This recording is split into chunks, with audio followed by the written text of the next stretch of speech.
Loyiha Asakabank hamkorligida Farg'ona viloyati Toshloq tumani Yakkavut MFY 2045-sonli konturda amalga oshirilmoqda.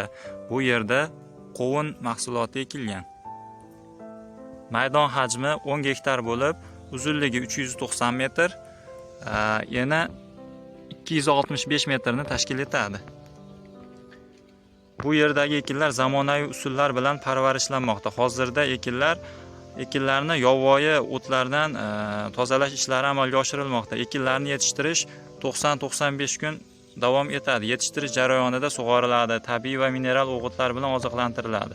Ushbu loyihaga 49 ta dehqon xo'jaliklari biriktirilgan bo'lib, har bir dehqon xo'jaliklari uchun 10 sotikdan yer maydonlari ajratilgan. Loyihani samarali amalga oshirish uchun lider tadbirkor sifatida Yakkavut Areya ishlab chiqarish kooperativi biriktirilgan.